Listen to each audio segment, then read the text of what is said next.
Hi, this is Tim. I'm just want to do a video on this Iraqi issue going on with Mosul, Tikrit, and this group called ISIS. I find it interesting that they are wreaking havoc on a whole country all of a sudden.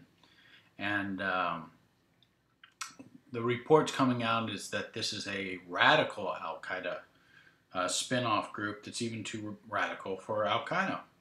And of course, they dress all nicely in black and have black flags. But and they're out there beheading people and things like that.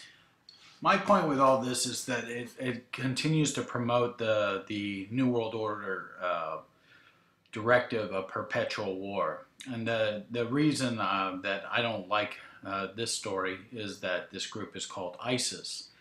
And what they're doing is basically setting up the problem, reaction, solution type of scenario, which is of the Hegelian dialectic. Who knows, these guys that we're looking at right here, how many of these guys are special ops? How many of these people are just part of the mercenaries that work on behalf of the chaos creators that are the globalists? You read the leader of this ISIS movement is this guy below. They call him Abu Dua, and they said he was born in Samarra, where they have some big Shia shrine. These guys are supposedly Sunni, and they supposedly are just wreaking havoc on this whole section of the country. And the army is retreating and burning their trucks and things, and these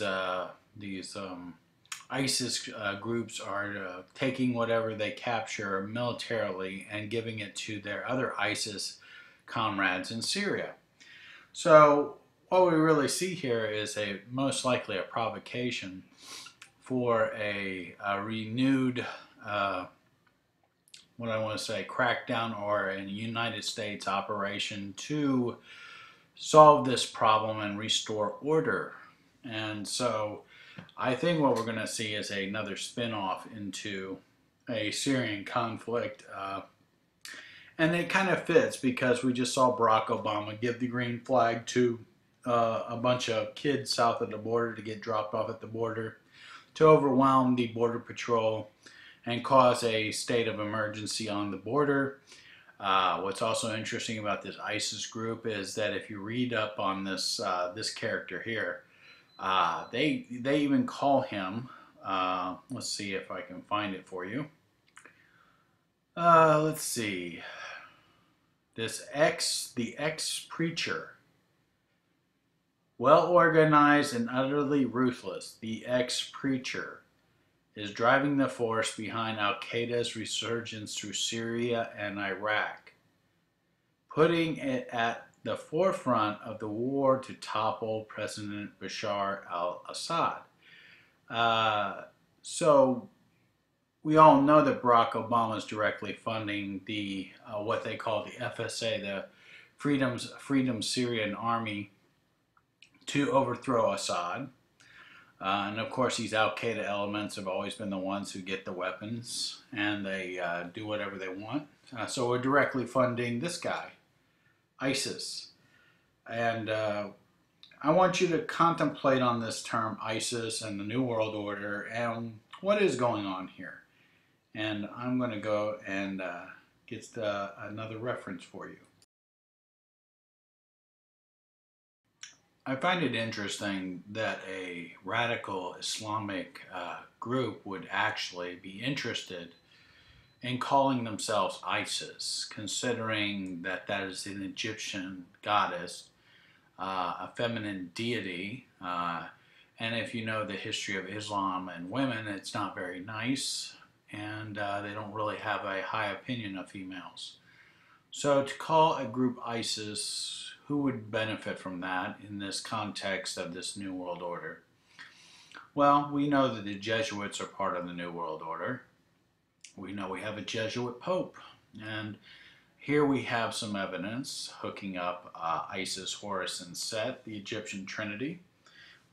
And as you can also see, it is the triad of Lucifer. And these folks are all about being Luciferians.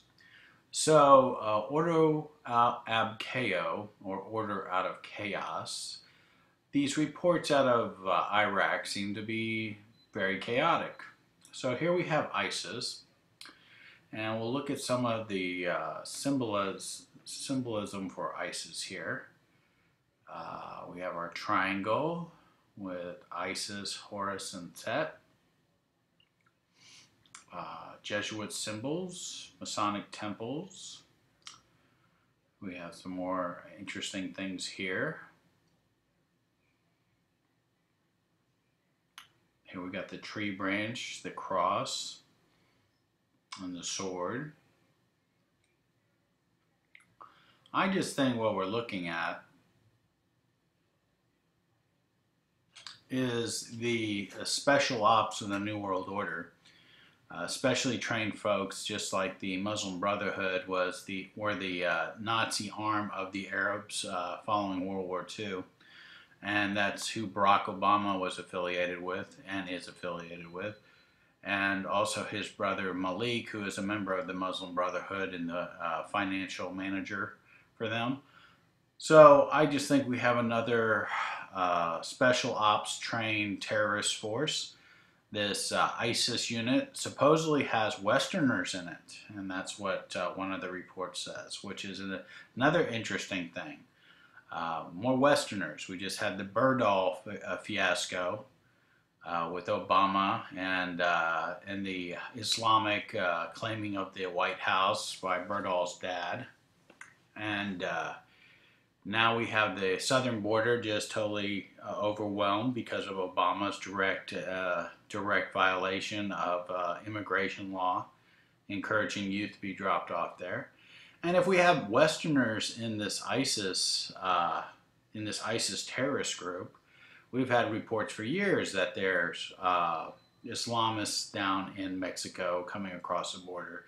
So if you weaken that border even more, and you have a militant action or a front being carried out in Iraq and also in Syria, isn't that a great time for a false flag in the United States with the Western terrorist group ISIS, or some other member that is a black flag, black wearing, Timothy McVeigh wannabe?